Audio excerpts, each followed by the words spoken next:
So from a young girl, from a really young girl, all I ever wanted was to get married and have babies. That was my dream.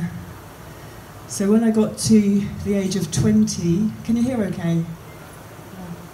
When I got to the age of 20, my mum said, we're immigrating to Australia. So the whole family packed off and went to Australia. And within 2 weeks, I met the first punk in Perth, Western Australia. And we got married. And I had a baby, and I came back to the UK 15 months later with my new family. And then 3 years later, I was pregnant again to complete my dream, my family.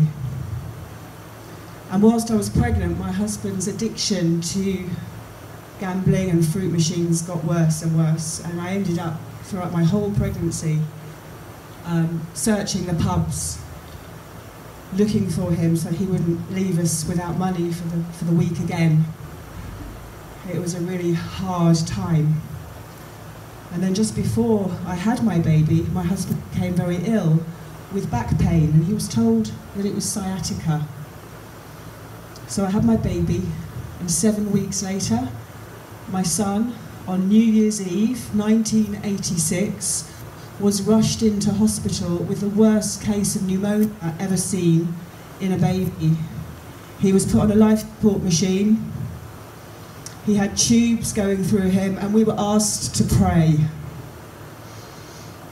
And for any mums in here, or dads, you can imagine what that was like, to spend a night praying that your child is going to make the night.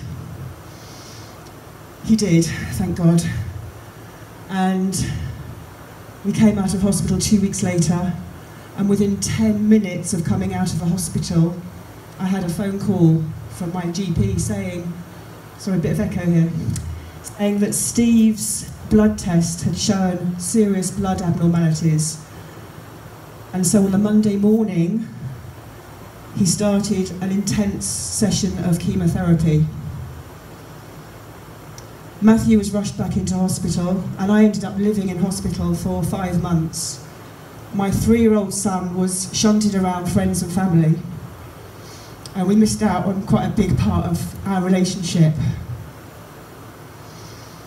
And then after about 4 or 5 months, I was given the news that was going to change my life forever. And that was that Steve had 2 weeks to live. And the day that I took my boys in to say goodbye to their daddy was the hardest thing I've ever had to do. Whew. I remarried. And I lived a rock and roll lifestyle. Drink, drugs, parties, live music. I went crazy for 10 years. But deep down, there was something missing. There was a part of me that wasn't fully alive. And over many years, I did a lot of healing therapies, and I learned about all the stuff you do to heal yourself. And then I started to learn about what goddess energy really is. And I want to read very quickly this little poem, because it kind of sums it up really well. It's a poem by Louise Erdrich, and it goes, "Life will break you. Nobody can protect you from that. And living alone won't either, for solitude will also break you with its yearning. You have to love.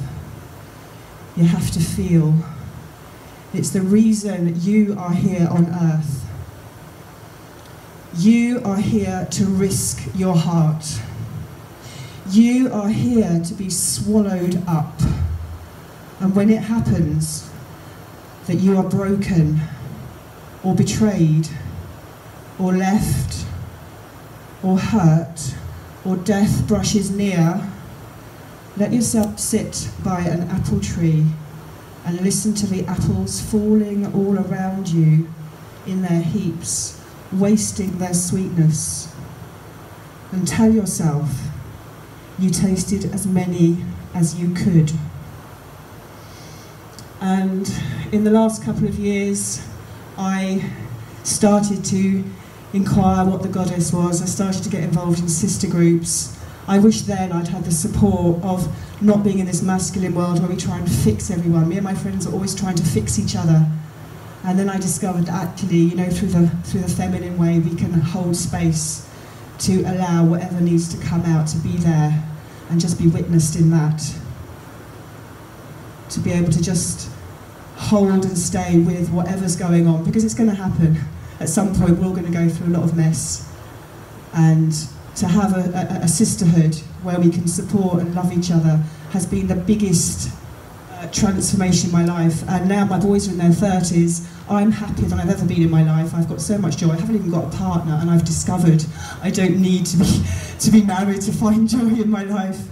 So we're here today to celebrate and awaken the goddess. So with me, just give a big yay! Yay! Celebrate the goddess. Thank you very much. I'm running a retreat in Portugal in October. If anyone wants info, I've got some leaflets, but have a fantastic day and enjoy. Thank you.